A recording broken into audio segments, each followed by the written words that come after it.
The Tale of Peter Rabbit by Beatrix Potter.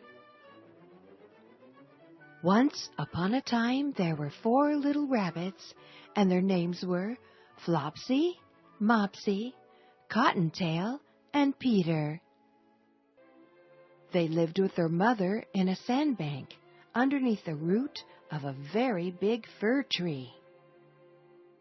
"Now, my dears," said old Mrs. Rabbit one morning, "you may go into the fields or down the lane, but don't go into Mr. McGregor's garden. Your father had an accident there. He was put in a pie by Mrs. McGregor. Now run along and don't get into mischief. I am going out." Then old Mrs. Rabbit took a basket and her umbrella and went through the wood to the baker's. She bought a loaf of brown bread and 5 currant buns. Flopsy, Mopsy, and Cottontail, who were good little bunnies, went down the lane to gather blackberries. But Peter, who was very naughty, ran straight to Mr. McGregor's garden and squeezed under the gate. First, he ate some lettuces and some French beans, and then he ate some radishes. And then, feeling rather sick, he went to look for some parsley. But round the end of a cucumber frame, whom should he meet but Mr. McGregor? Mr. McGregor was on his hands and knees planting out young cabbages, but he jumped up and ran after Peter, waving a rake and calling out, "Stop, thief!" Peter was most dreadfully frightened. He rushed all over the garden, for he had forgotten the way back to the gate. He lost one of his shoes among the cabbages, and the other shoe amongst the potatoes. After losing them, he ran on 4 legs and went faster, so that I think he might have got away altogether if he had not unfortunately run into a gooseberry net and got caught by the large buttons on his jacket. It was a blue jacket with brass buttons, quite new. Peter gave himself up for lost and shed big tears, but his sobs were overheard by some friendly sparrows, who flew to him in great excitement and implored him to exert himself.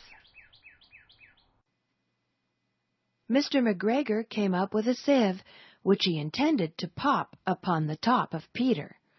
But Peter wriggled out just in time, leaving his jacket behind him, and rushed into the tool shed and jumped into a can. It would have been a beautiful thing to hide in if it had not so much water in it.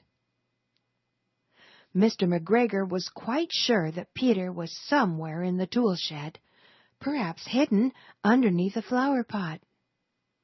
He began to turn them over carefully, looking under each. Presently, Peter sneezed. "Kershoo!" Mr. McGregor was after him in no time.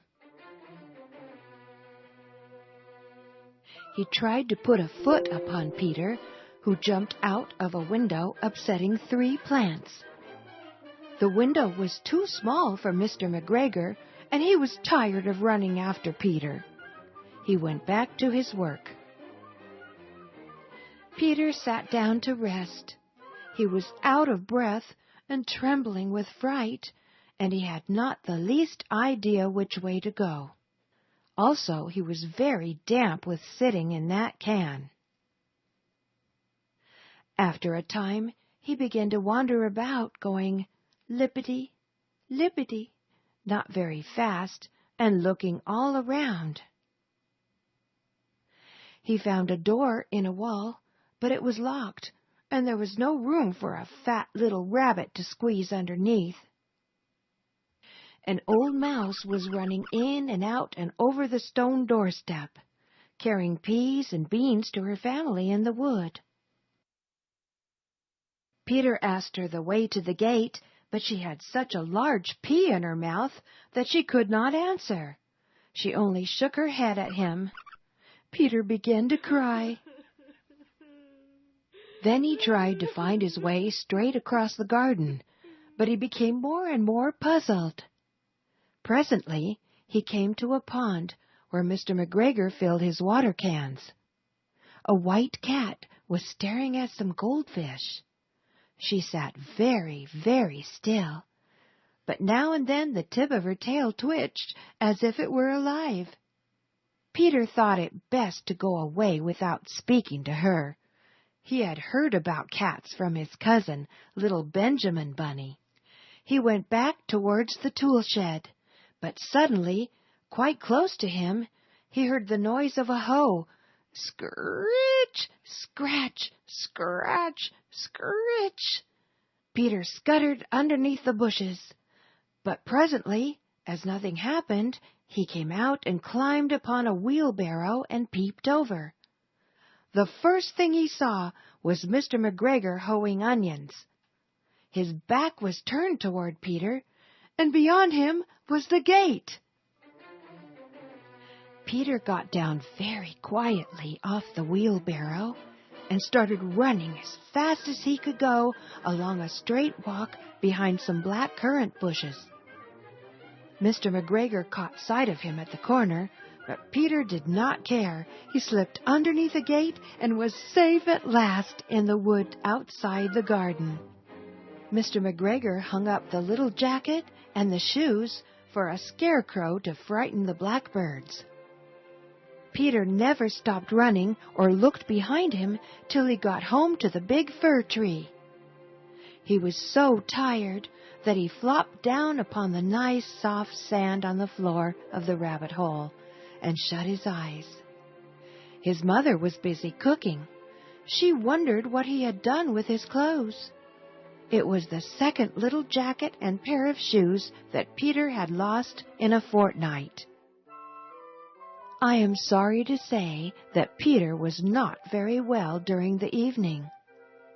His mother put him to bed and made some chamomile tea, and she gave a dose of it to Peter.